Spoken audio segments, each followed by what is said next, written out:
Maganda tong pang-racket mga mami. Lalo na ngayon ang mamahal na ng bilihin. Affordable na business ba hanap mo mga mare? May ituturo ako sa inyo. Nabili ko nga pala ito sa TikTok at ganito yung itsura niya kapag na-receive mo yung package nila. DIY powder nga pala itong mga mare. May iba't ibang klase silang scent na pwede mong piliin. Ito nga pala yung mga ingredients na kailangan nating halu-haluin para magawa natin yung DIY powder. Napakamura lang nito mga mare, nasa 235 lang to. Maganda tong pang-racket mga mami. Lalo na ngayon ang mamahal na ng bilihin. So kailangan natin maging madiskarte mga mare. Syempre kailangan mo ng gloves dyan, tapos mag-mask ka rin.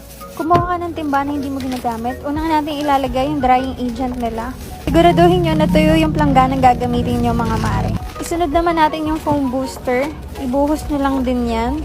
Grabe, akala ko gata siya sa sobrang soft niya, oh. Diba? Grabe yan. Ayan. Next naman natin yung surfactant. Ayan, ibuhos mo lang. Siyempre, kailangan natin ng stain remover. Yan nga pala yung tumutulong dun sa mga damit natin na may stain. Doon naman natin ilalagay yung speckles, mga mare. O, pa-color blue pa yan. Sunrise scent nga pala yung pinili ko mga mare kasi sobrang bango nito. Pero pwede ka naman pumili ng ibang scent kung anong gusto mo. Tapos mga mare, i-mix mo lang yan ng may mix. Hanggang sa mawala na yung buo-buo niya. Siguraduhin yung walang matitirang buo-buo. Ayan. After nyo yan ma-mix, kumuha ka lang ng lagayan mo mare kung saan mo gusto siyang ilagay. So akin kasi gagamitin lang naman namin siya dito sa bahay. So kumuha na ako ng malaking lagayan. Wala naman kayong mga gloves mga mare. Pwede kayong gumamit dito ng sandok para mas safe yung kamay niyo. Basta durug-durugin nyo lang yung mga buo-buo. Ayan nga pala yung lagayan na napili ko mga mare.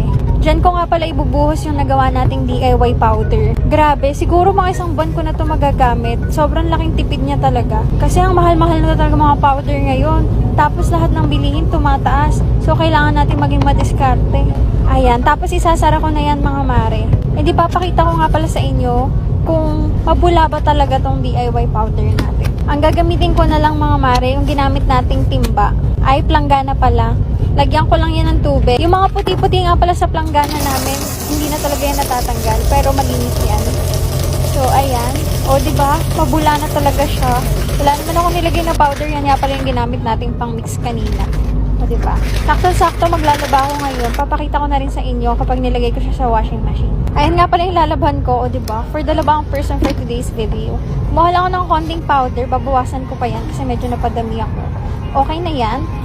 At ayan, ibubuhos ko na nga pala siya dyan. In fairness mga mare, mabula at mabango talaga siya ha. So kung gusto mo nito, alam mo na, click the yellow card to order. Bye mga mare ko!